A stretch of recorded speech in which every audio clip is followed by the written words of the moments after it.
Kelly Hogan. Hi, I'm so excited to have you here today. For anybody who is watching for the first time and has been under a rock and does not know who you are, can you share your story? Tell us about who you are and what you do, and then also tell us how you found carnivore.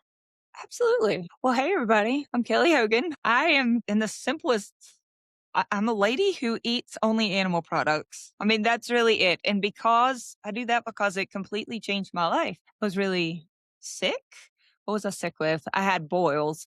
Christina, just today, a lady messaged me to say that her boyfriend has a terrible boil that is coming up on his inner thigh, and I used to get them there. I still have a pretty bad scar on my right inner thigh. She said, I know you've dealt with this. Do you think you should go to the hospital? And so we talked it out, and I thought, oh my word, what a gift that I haven't had to deal with that. So I used to get them a lot on my legs, my thighs, my bottom. And if you've never had a boil, y'all at home, it kind of looks like starts like a zit or an ingrown hair, and it gets bigger and bigger and deeper. And they get staph infections almost always. And mine turned to MRSA. Not good. So I was having to go to the doctor to get these lovely things lanced and drained and packed full of gauze. And I was also 262 pounds at that point. That's the highest saw on my scale.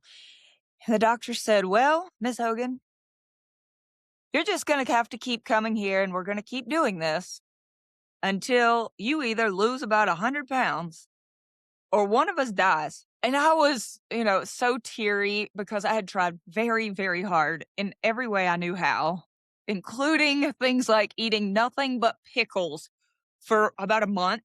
I mean, I made it a really long time to only eat pickles. I had tried doing all of these kooky and some of the normal things like running and rice cakes, right? And I could lose weight, but then it would all come back plus much, much more. So I had that conversation with my doctor when I was 25 and I cried and he said, you're inflamed. It's because of excessive carbohydrate intake. And I was like, what does that even mean? I really genuinely didn't know. I had heard of Atkins. I had heard of carbs, but at 25, this was in 2004, I really didn't know much of anything except that I should eat less and move more, and that had failed me my entire life. And so he explained that I needed to eat mostly meat, eggs. He said dairy would be fine. He told me it would be okay if I had diet soda and anything that at that point, he said, if it's completely sugar free, that's okay. That could be your treat. And leafy greens wouldn't kill you, but really focus on meat. Give me 1 year. And I was like, okay. He said, come back and see me in a year. And I don't care if it is your birthday. I don't care if it is Christmas. Don't touch the carbs. And I left there and thought that is the no and I asked him, I said, "Well, how much can I eat per day? Is there like a calorie limit?" He said, "I don't care. I do not care. Just don't eat the carbs." And I thought, of course, that he was insane and I was gonna go and probably prove him wrong because that sounded like nothing I'd ever heard before. But I've never had a boil since, not once. And I came back 1 year later, 80 pounds lighter. I had a really big first year. Yeah, that I've lost 50 more since then, but that was much slower. But the first 80 was pretty fast. And he was very happy with me. He said nobody ever listens to him. So yeah, he was an old guy, but he had read about the Inuit people. He was familiar with Stefansson and his travels and living amongst the Inuit people and how beneficial it was for his health to just eat meat. So I'm forever grateful to that guy. He's retired now and I think he's in his early 90s. Wow. Okay. So you just covered a lot of things, but one thing that stood out to me is that you lost 80 pounds the first year and then 50 took a lot longer. So my audience is midlife women who are dealing with unexplained health issues, stubborn weight, and they've been told to eat less and move more. Yes. And they also believe in the 1,200 calorie diet, Mm. which, you know, yeah, not useful. And I want to know when you lost the 50 pounds and it took a while, Like, what was your mental take on that? Like, how did you feel about it? Was it a big deal? Were you trying to like force it? Or were you just happy that you had dropped 80 pounds and the rest was coming off? Love to go with that latter part, the last part. I was really excited that I had lost 80 pounds, but I wasn't where I wanted to be. And side note, neither is hardly anyone. Like I had a lady the other day, she's lost over 200 pounds and she is spreadsheeting it, tracking everything so at her wits end. She was in tears. She's down to her last 5 pounds. I'm not kidding. It's been months of her struggling to get off this last 5 pounds. It's like, you've lost over 200 pounds. You look so good. No one, if she lost it tomorrow morning, nobody would have a clue, right? 5 pounds, nobody would know. But also, that was me. So I had lost the 80. I knew. So at that point, I was excited that I had lost weight, but I really thought I had a lot more to lose. And here's something that was kind of funny though. I had lost that weight, but I still was 50 pounds heavier than now. And some people in my life, I remember my dad saying, "Sweetheart, please tell me you're not going to lose any more weight." And I was like, "Why?" He's like, you've gotten so thin." Again, 50 pounds heavier. And I hear people get that kind of feedback from people a lot. And I think it's just that it was such a contrast. I was like, "Dad, I'm still overweight." On every chart that there is, I'm still overweight. And he's like, "Just be careful." That was out of pure love, though. That wasn't any type of like weird jealousy. Okay, what was the question? How did I handle this longer stall? I did try to start micromanaging that, and I started with the only thing I really knew being a child of the 80s was cut back on fat. So I tried eating meat without carbs, and now we're gonna do it low fat. That was a really bad idea, Christina. Had not found the carnivore community at that point. I was just on my own. And it seemed like the next logical step, and I see people do it a lot, but I ended up feeling really awful, and I lost my menstrual cycle. I didn't look good. I looked older at that point than I think I do now.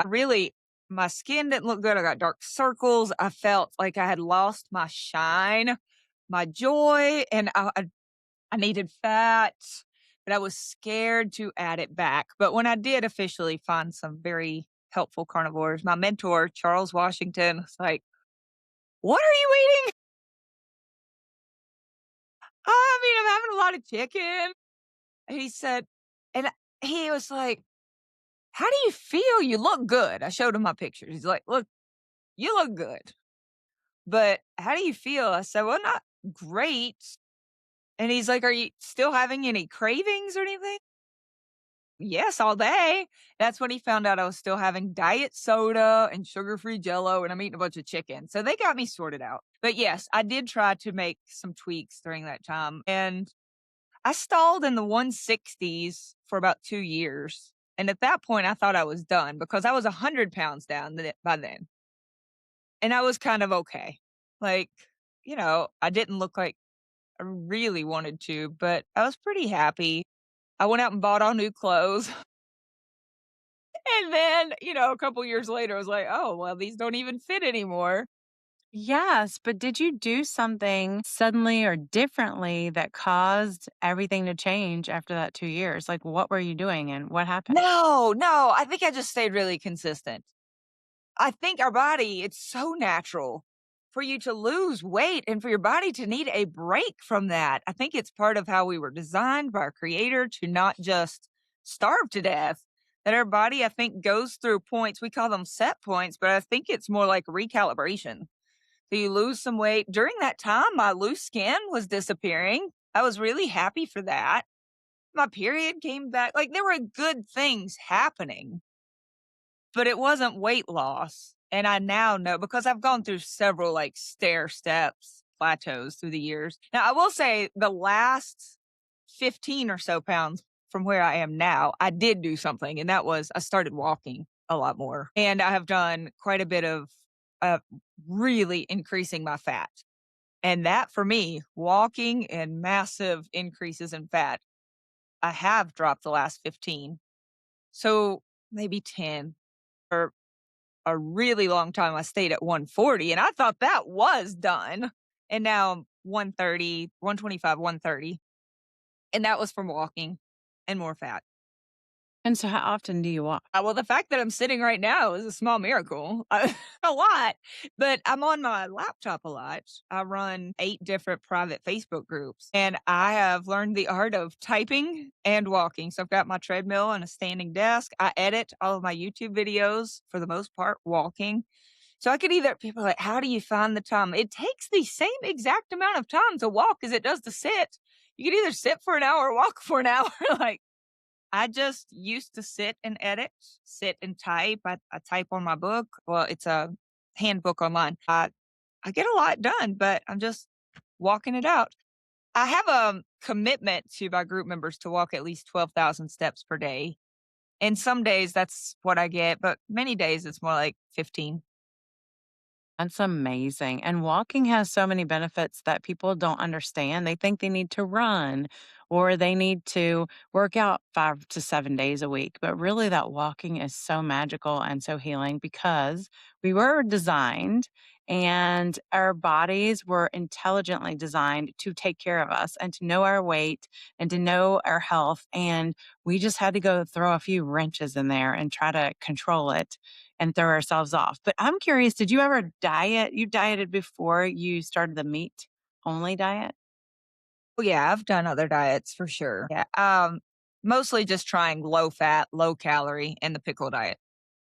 So I've actually met two women that were over 40 who had never dieted before. It was like a miracle. Gosh, I knew I was heavy from the time I was a little kid. I was really aware of my weight. Like most siblings, my brother and I, he would pick at each other, but he would sort of pick at my thighs. We were both big eaters, but kind of normal eating the same foods at the same table. But he was so skinny. I mean, so rail thin. And I was not. And I really favored my dad, who has always struggled with his weight, and my mom always had this great figure. So, even though I wasn't going to Weight Watchers, I started going to joining up Curves. Remember Curves Gym? I was going to Curves from the time I first heard of it. I was like, "Oh, I've gotta join the gym," and I would look at the points on products, even though I wasn't an official Weight Watchers member, and I was looking at calories, and I mostly looked at the fat because I just thought fat is fat. Don't want to be fat, better not eat fat. So it was all Snackwells and cereal, fat-free cereal with skim milk.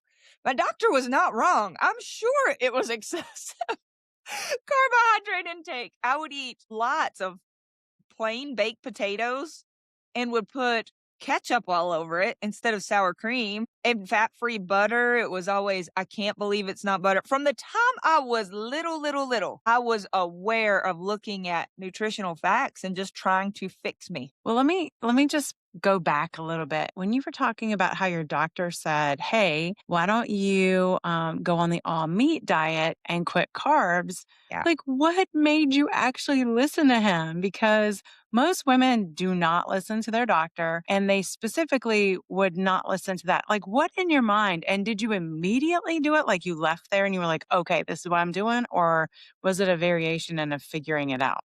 Oh, no, that before the doctor's visit, whatever I ate that morning, which was probably cereal, I ate a lot of oatmeal. So that was it. The end. I mean, no more fruit. Did not one potato, not a bite of potato since that whenever I had a potato before that appointment. That was it. Okay, why? That is such a great question. I was desperate and I listened. You say, why did you listen to him? I tried to listen to everybody. Really had tried to do everything that I had been told. I just never gotten any good advice. This was the first day somebody told me something that actually worked. So when people are desperate, I don't think they see it as the wonderful gift that it is. When I meet somebody who's like, yeah, I've got this and this colitis and all these issues, and they're not desperate to fix it. They've just sort of like resigned themselves to it. So I'm going to take my meds and just, you know, decline. They're good luck with that, right? But over the weekend, I talked to a friend of mine and she showed up with the greatest gift of all. She showed up desperate and asked me, "What can I do? I've got to fix this. I'm in pain. I've tried everything. I want help." Okay, baby. Now we're talking. She started yesterday with Carnivore. Day 1 went well. I'm hoping to hear from her later today. But I was desperate and Christina, he gave me hope. Those 2 things together is that's the stuff right there. He he had said, "I don't think you'll have to come back for boils," because he said, "I'll see you in a year," and I was like, "Or when I get another boil," because I was seeing him all the time. He's like, "I don't think so." Okay. And he gave me something useful. He gave me a pamphlet that day. I wish I could say this is it, but it's not. I don't have it still, but it was just pictures of meats, pictures of eggs and omelets and cheeses. And on the other side of the pamphlet was everything I had eaten my entire life. All of the potatoes and vegetables and fruits and pasta. Oh, I loved pasta, bread. All of that was on the other side. And he just said, "Don't touch anything on this other side." So desperation, hope, and a tool, that's all I needed. That is so good. So, what I heard you say, and for all these people listening, we're not doctors, we're not medical professionals, we're not telling you to change your diet or your exercise program or your lifestyle without talking to your doctor. But for us, it's so interesting that you heard him say, do this, don't do that. And you left there and you're like, okay, I've got my instructions. I'm going to follow this. That is, you have to be desperate. You have to be at your wits' end, at the end of yourself, and ready to really make a change to even hear that as a possibility. Yeah, and that's where Yeah. I was. I was driving, and I called my dad, and I was telling him about it. I said, "He wants me to do really low carb," and my dad was like, "Yeah, well, that's good. I've heard good things about that. I've tried a little bit of that." And I said, "Wait a second, are potatoes a carbohydrate?" He said, "Yeah, they are." I said, "Oh, potatoes." And he's like, "Yeah." And I bet he thought she ain't gonna stick with this. Oh, and there was another key ingredient. There was some vanity in there. I was desperate for better health and no boils, but as soon as I started doing it and I started seeing, oh, this is working. I was like, okay, I feel better. Yeah, and be on the lookout. That's what I'd tell people also. If you're desperate and somebody gives you hope and some clear instructions, then be on the lookout for little things that start to feel better, to get better. You might want to make a list of all the things that you wish were getting better and start checking them off. Pay attention. And for me, it was more about just wanting to lose weight, the vanity of it. But I did start to notice other benefits too. Okay, well, give me a list of the other benefits. And when you started doing this and really thinking, okay, I'm going to support my body, I'm going to do this because I am done with these boils. What did you notice that made the biggest difference? And what improvements like came later that weren't weight loss? Okay, improvements that are kinda, let's go with quirky. I used to have a yellowed left big toenail. It would not go away, and I had to keep my toenails painted all the time because it was embarrassing. Gone. I had extremely stinky feet, and I do not say like, I know what a normal stinky foot smells like, right? I've got kids who play sports, though they don't have really stinky feet, but you know what I mean, normal. No, girl. If I had ever gone to somebody's house and they said, "You'll have to take off your shoes," thank goodness I found Carnivore because before that became the big trend. You could actually wear shoes in people's houses back then. It was so bad, and my feet have no smell at all. It's crazy. All this walking and tennis shoes. I had acne. I was on acne meds, and that went away. I had costochondritis, which is inflammation of the sternum, and if any of you have ever had it, I'm here to tell you, you don't function while you're having an attack. You can't do anything but lay down. People go to the hospital with it very often. I did. James rushed me through stoplights. We got pulled over, and James immediately asked the cop to escort us to the hospital because we thought I was dying of a heart attack. You can't breathe. That was costochondritis. Gone. Oh gosh, I don't know. I wasn't prepared to think of any more. They're quirky. I'm sure they'll come up. And what else did you ask? What made the biggest difference? It was just that day. I knew Jack Diddley except what was on this pamphlet. People think they need to watch a million YouTube videos and study and track everything with macros. I'm like, if you took the most basic of information, which is cut out processed foods.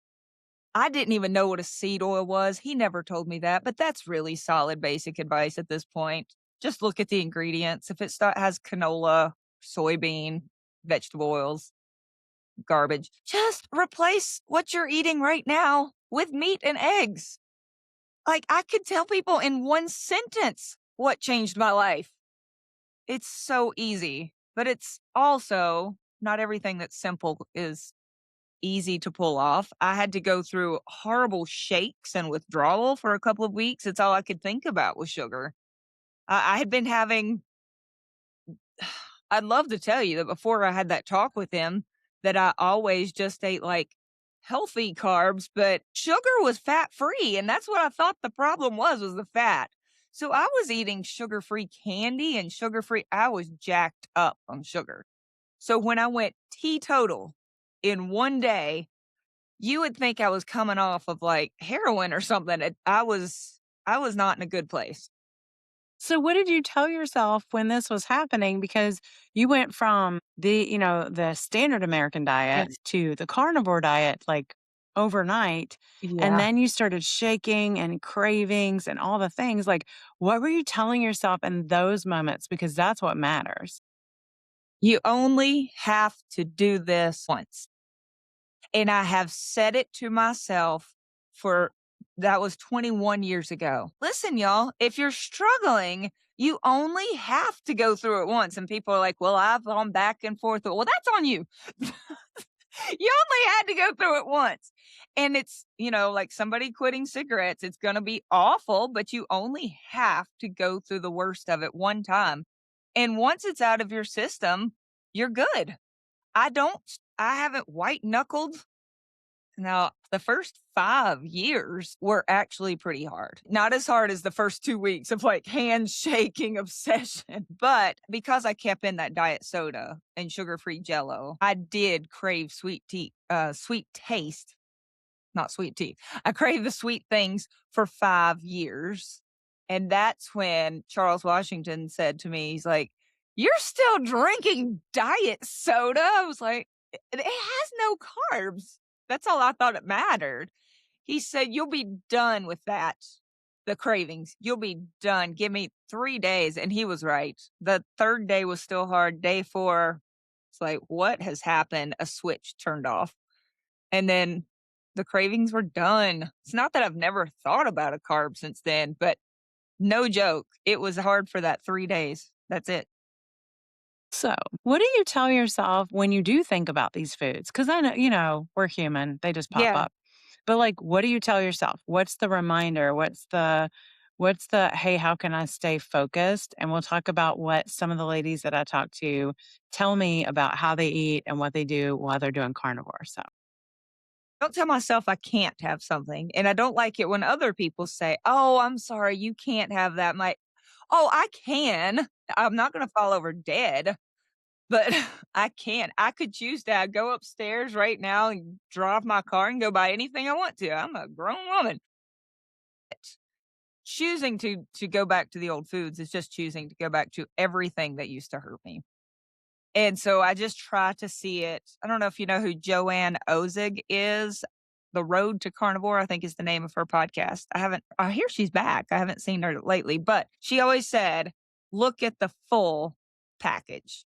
When you look at a food, we romanticize about, oh, how good it's going to taste. And remember pizza, all those parties as a kid and going to the skating rink. And it associates with friendship and celebration and good times and the taste. She's like, you got to see the full package. What you're going to feel right afterwards, what you're going to feel tomorrow morning. What do you want the scale to be? What do you want your joints to feel like? Your sleep, the cravings. Do you want your food to taste, your meat to taste bland for the next 3 days? Because it's going to. You're not going to enjoy your healthy, good carnivore foods. So I think making the choice in a moment to go back to pain is just so short-sighted that I have never done it. I mean, literally, I have never gone back. People are like, "But you've cheated through the years, haven't you?" I had some pickles when I was pregnant. I tried a few peanuts when I was pregnant with Annie. I got itchy. I didn't feel as good. That was it. But as far as going back to my addictions and pain, I never have because it was that bad. I was miserable. Yeah. So, my audience, like I said, is midlife women who are dealing with unexplained health issues. They're chasing diets and they're also still stuck in food noise. I wanted to say that I've got a couple of ladies that are in my Facebook group and they talk about how they eat other things besides carnivore, like maybe sourdough bread or honey or fruit. And I wanted you to talk about what is the impact of doing that while trying to do carnivore for not only weight, but for healing. Now, okay, I have some friends who do keto and they got what they wanted from keto. There's people like Nisha Berry. She can incorporate some things here or there and she feels good. I think she's getting the results she wants. And if people can do that, I think it just requires a lot of real honesty. If somebody's out there making their own sourdough bread, living their best life, they don't have gut issues, they're not fighting carb cravings all the time, they don't have boils. You know, my kids, they eat some fruit that's like a dessert for them. They're not total carnivores. And fine. If they don't have any health problem, thank you, Lord, they don't.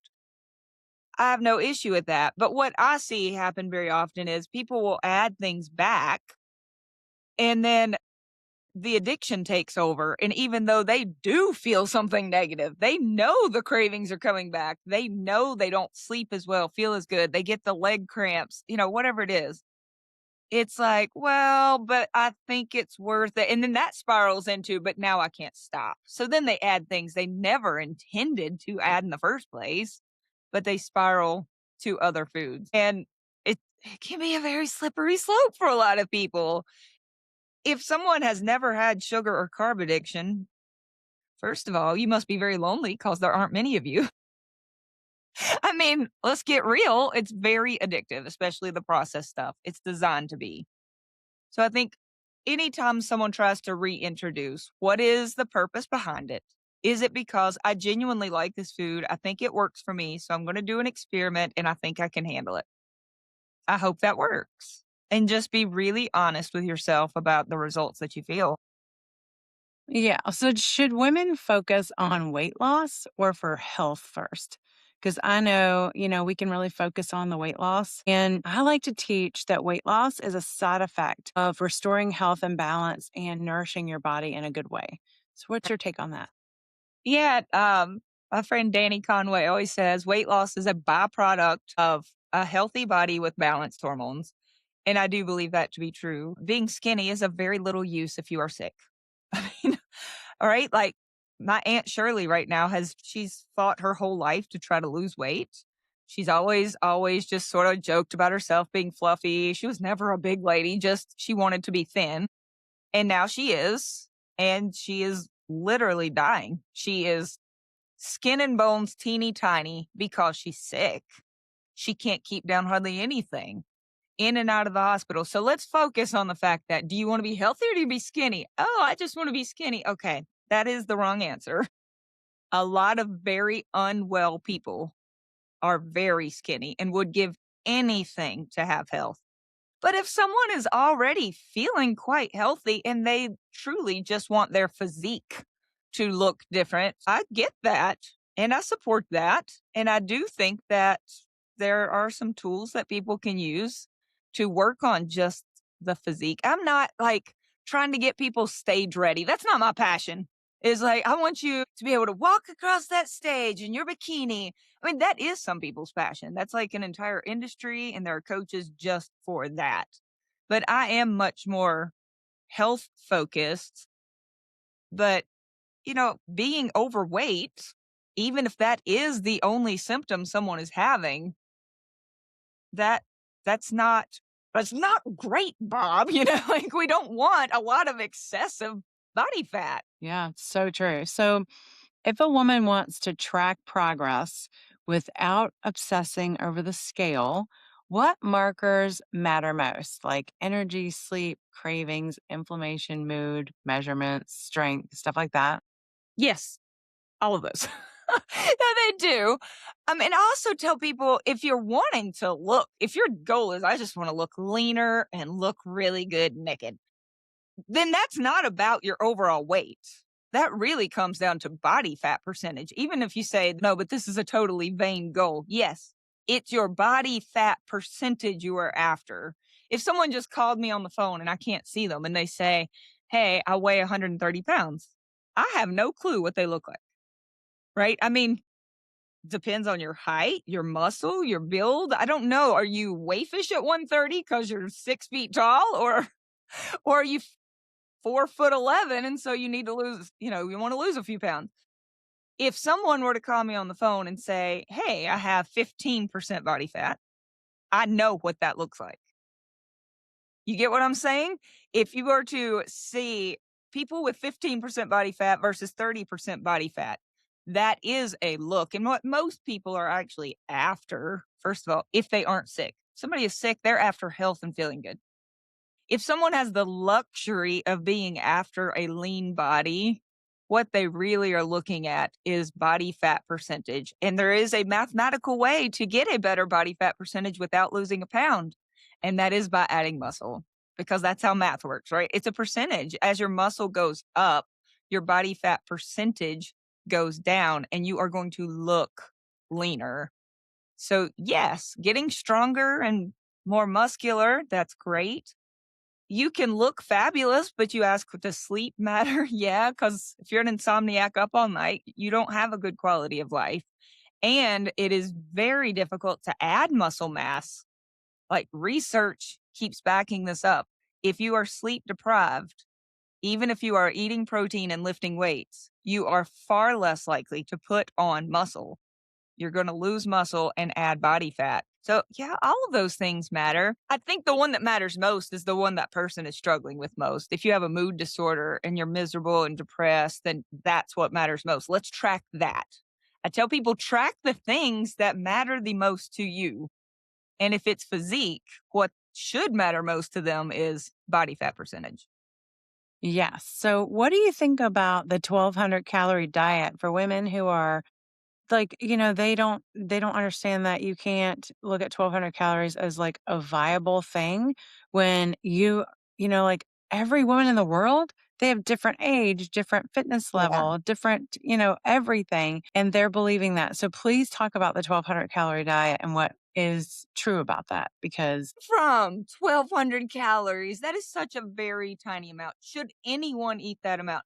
Well, if you are a very small person, small as in you don't weigh much and you are very short and you don't basically leave your bed, you are very sedentary, then it's possible that as an adult, 1,200 calories would be enough to keep you functioning.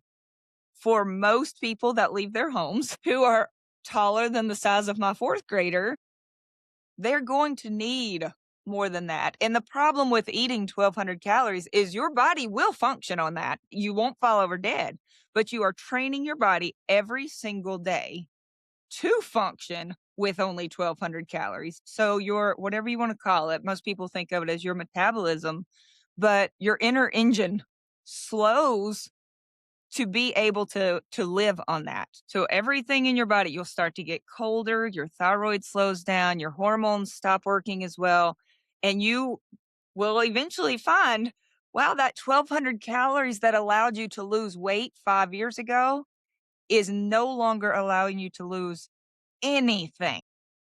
And they'll start to eat less than that, and the scale moves because it will at first at 1,100 calories, and it will stop. And they've just painted themselves. I've seen people who track every single bite religiously. I do not think they are lying. And they are eating less than 1,000 calories, and they can't lose anything. Christina, I did a recording with a lady who she started off as the heaviest weight, the most overweight person that has ever come on the channel. And I want to say she was right at 400 pounds. And she now is at a completely teeny tiny healthy weight. All right. She looks fabulous. But when she was at that weight, her doctors, first of all, she had gastric bypass. She lost for a little bit and immediately starts regaining it. She was trying everything they told her to do to the point the doctors were calling her a liar. They said, "There is no way you aren't losing weight." They hospitalized her.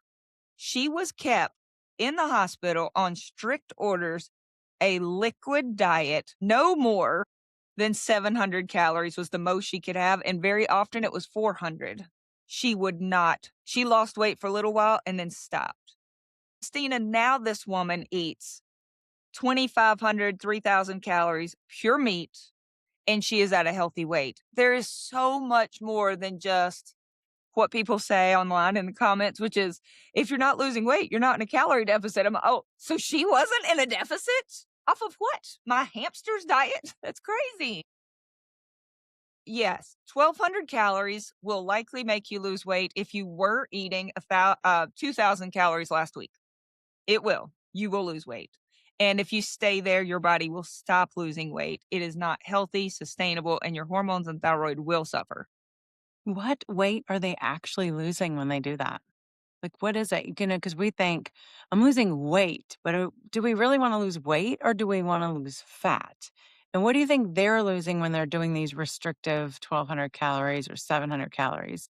Well, I think at first, if they were, let's say somebody decides today, I'm going to go on a diet because summer's coming. I got to get my summer body ready, right?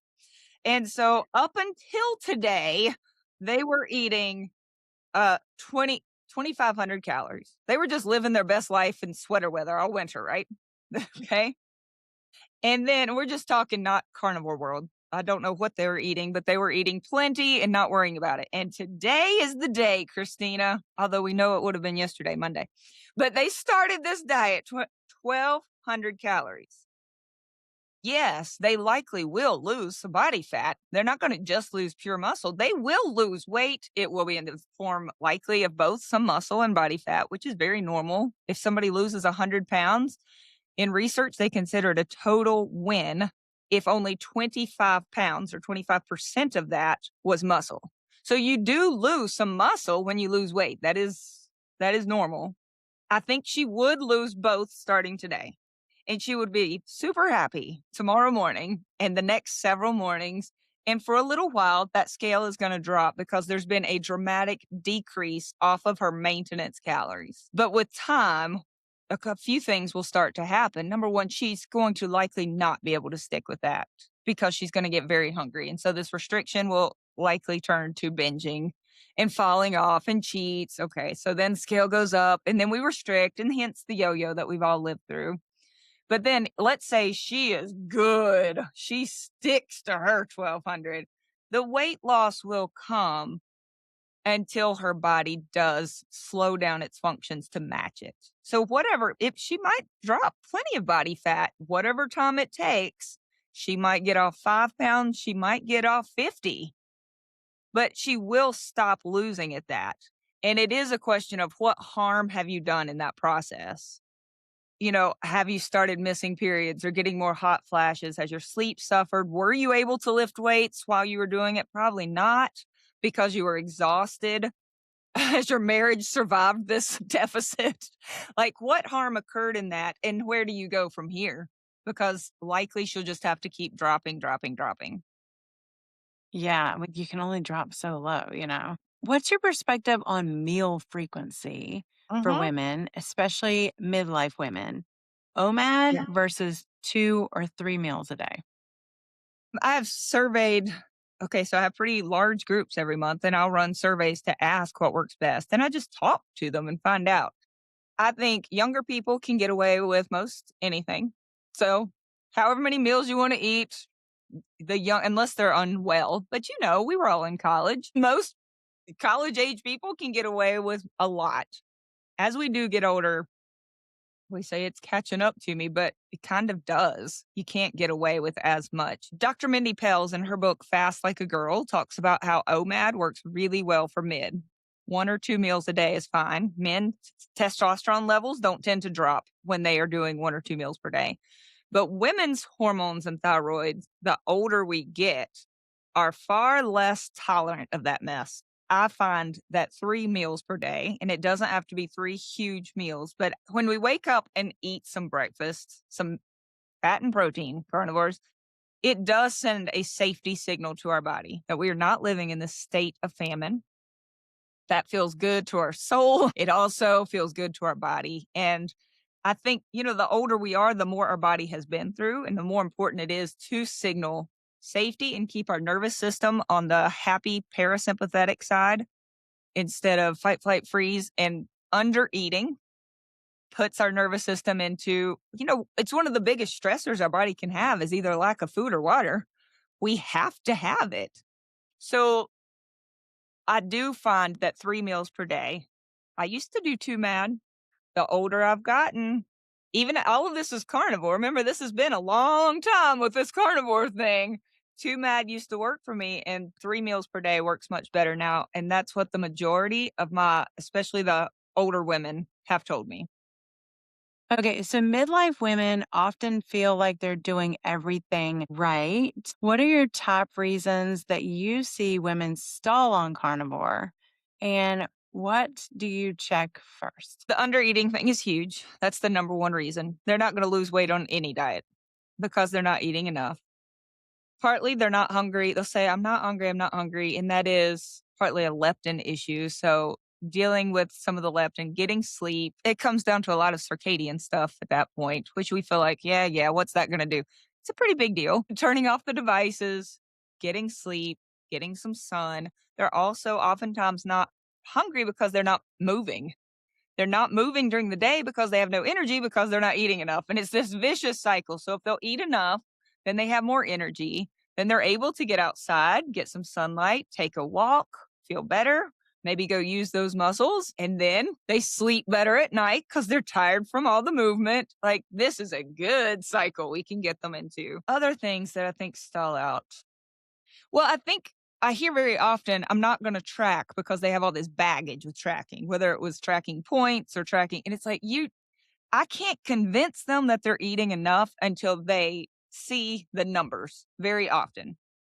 So, like, I have to convince them, let go of this. I'm going to tell you to go hungry business. I'm not. I just want you to be aware of what you're doing. And because they've been trying to keep a deficit on carnivore and fat is so calorically dense, they've made the same mistake I made. They're cutting back on the fat. So if I can get them to track their food for a little while and tell them, I want that fat percentage to be, so on the pie chart on Carb Manager, it's the yellow portion. I want that yellow portion at least 60% fat. And if they get some numbers and guidelines they can follow, those are pretty simple things. Yeah, that's where I would start. Now, if they're doing all of these things, if they can say, gosh, I'm eating 60 to 80% fat, I've been doing that for months, I am definitely eating enough, here are my food logs, I'm getting sleep, but maybe they can't stay asleep. So it's an issue. It could be a progesterone thing because it's really hard to sleep without progesterone in your body. So some hormone testing, like from somebody who knows what they're doing, not just a little blood panel, but seriously get somebody who knows what's up. Maybe get their thyroid checked. Those are some basic labs. Also, keep tabs on fasting insulin because if they had really high insulin before starting to eat this way, that's a pretty slow number to change. And it may be coming down beautifully behind the scenes. And they say, nothing's happening, nothing's changing. It's like, oh, if you only knew. So seeing that number can be kind of motivating to people as well. Yeah. What about histamine? Do you have histamine come up in your group? I know for me, I attract a lot of people that have histamine Yeah. issues, and especially around leftovers and aged meat. What's Yeah. your take on histamine on carnivore, and what are your practical first adjustments that help the most? So I didn't struggle with histamine intolerance, but one of my assistant coaches, Nanette, really did. So there's only one chapter in my book that I didn't write, and it's the histamine chapter. And I had a few additional notes, but she wrote that chapter because she has so much life experience and research under her belt. But yeah, anything that's been smoked, aged, canned, slow cooked, or sitting in your fridge for a while is going to tend to cause problems. So all the people who are trying these sardine fasts, which I love a sardine fast, but I don't have a histamine problem. People were saying I'm carnivore, but they're going out for smoked barbecue or they've got a smoker in their backyard. Or people like me, what's really helpful is you have a crock pot of meat waiting for you every afternoon and it's cooked for 8 hours a day. It's going to about put them in the grave. There are very few pieces of advice that are perfect for everybody, right? And that is not one of them. So I love a crock pot. So yes, avoiding those things. I have listed in the handbook and Nanette as well some supplements that tend to help. Some people find that taking some vitamin C or the DOA or even some liver supplements can help. Um, is it thymus that people eat to help? I'm trying to remember now. There are some organ meats that really help people get past histamine issues. But okay, here's a practical tip, a couple of them. In the summer, because I can't give a lot of details right now about the supplements. I don't have it right in front of me. But I would encourage people to look into it or come talk to Nanette. She's really good. Um, especially when weather starts to get warm here soon, wherever you are, I don't know. Keep your fridge really cold, not where everything is icy, but turn down the temperature of your fridge. Take an ice cooler, something to keep your meat cool. You can even take it into the grocery store with your ice packs. Get the meat, put it in the cooler, and get it to your fridge as fast as you can. I love to browse in a store. I'll do my grocery shopping at Walmart. The meat is sitting in the cart, and then you're going and like, oh, I want to look at this. Oh, I got to get toilet paper. And that meat is just sitting out. The cart is not refrigerated. So take a cooler with some ice, get it back home to a very cold fridge. Ground meats are higher in histamine. Lamb is lower histamine than beef. There are companies like Billy Doe Meats that specialize in really low histamine meats. And then keep a food journal. So when you do whatever you eat, I think just write down everything you eat through the day, a little dollar notebook. It's great. And then some symptoms. So when something does arise in your body and you feel it, you can just start jotting down notes and you can look back. Did I have leftover ground beef today? Because that could be it. So I actually, when I started carnivore, I ate ground beef and pork together. And for 3 weeks, I had cold symptoms because I didn't know that that was really high in histamine. I really was unaware of my histamine response in the very beginning. So Yeah. yeah, it's very interesting. Have you had people that when they come into carnivore, they have a hard transition period when they're just getting started? Definitely. If they haven't been eating a lot of meat. So if somebody's on standard American diet, but they were pretty into steak and the potato. A lot of burger patties, a triple decker, but with the bun. Okay, so you take off the bun, you leave off the potato. That's going to go probably pretty easily. But I've had vegans come to the group. That is not an easy transition. They don't have the stomach acids for digesting meat. They often go through a lot of oxalate dumping in the beginning. It can be very painful. A lot of upset stomach because of the stomach acids. They don't have the taste for meat. It can be a very hard transition. Yeah. I think it's important that women understand that there is a transition period. When I got started, I actually did 60 hours of research because I was so sick and responding to everything like so negatively. You were the second video that I found. And it was interesting to understand that there was a 21-day average transition period. And so I just kept holding on to that number because I knew there probably was going to be a healing crisis and a detox Yeah. and a, keto flu. So I literally could hardly hold my head up for the first 18 days. And then it started changing. And I'm so glad I made it to that and I didn't quit. Yeah. So, what should women expect in the first few weeks of transition?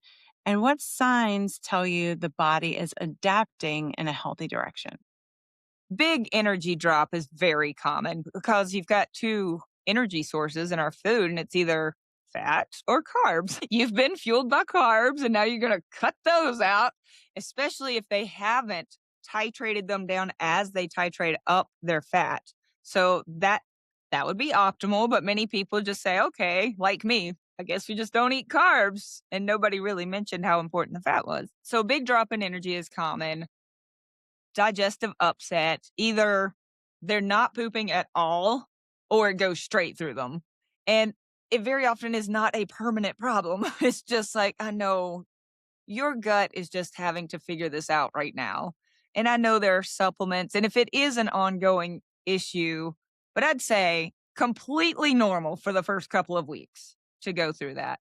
Sometimes sleep disruptions, especially if they say, I'm just not hungry, so they're not eating very much. And without the fat, it's going to be really hard to sleep through the night. I think those are, and the oxalate dumping doesn't usually start in the first couple of weeks. That often comes later, and, there's some workarounds with that. I'm sipping on some tea right now, but it's not because of oxalate dumping. But sipping on black tea, unsweetened, if people are struggling with oxalates, can slow that process down. I think one of the biggest things they can do is be around people who have been through that. Like, when somebody in the group says, "Oh my gosh, I'm so glad to be here to talk to people because I've been at home for the last couple of weeks having no idea," like, you're 18 days. Thankfully, somebody had told you, "Hang in, it gets better." Just that hope. And when somebody says this symptom is happening and somebody in the groups can chime in and say, "Oh my gosh, I went through that too," or "I got that itchy rash. It's temporary, it's okay, it's a detox," right? Some people call it a keto rash. Here's what made it feel better. And, just having people who have been through it so you don't panic and go back to all the advice you've been given, like, "Oh my gosh, the meat is killing you." It's not. It's Where can women find you and learn more about your content, your coaching, and your community?